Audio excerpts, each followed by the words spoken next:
Yeah, I was really pleased with what happened yesterday. Obviously, you expect me to be from 2030 to 2035. The big point, of course, is that, that's exactly what Europe are doing.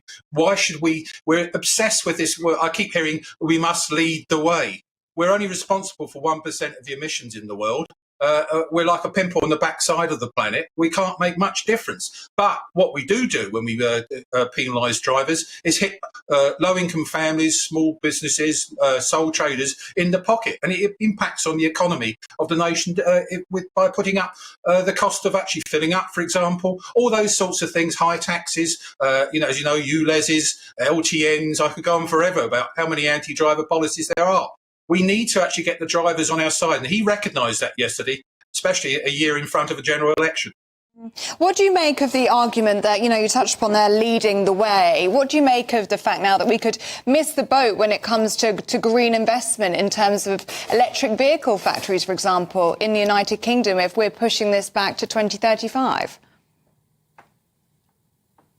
We won't miss the boat. It's a complete and utter. It's typical of the environmentalists and the greenies always wanting to actually say those sorts of things. We're investing huge amounts of money in things. We've got the batteries in the west of for Tata. We're putting £500 million of taxpayers' money into that. We are doing the right things and that sort of thing. And the important thing at the moment is we should be looking at clean fuel technology, not just one mode of transport. Electric vehicles are not ready. The national grid's not ready. It won't be ready in 2030. It may not even be ready by 2035 unless we get nuclear power going. Because in terms of charging vehicles, the electricity is generated by fossil-fueled power stations.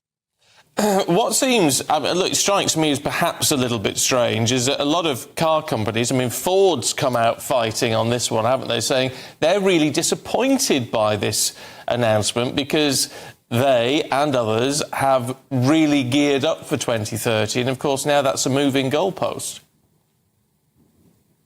I understand because they were preparing for 2030. You can understand their frustration. But Ford don't make any cars in this country. They only make components.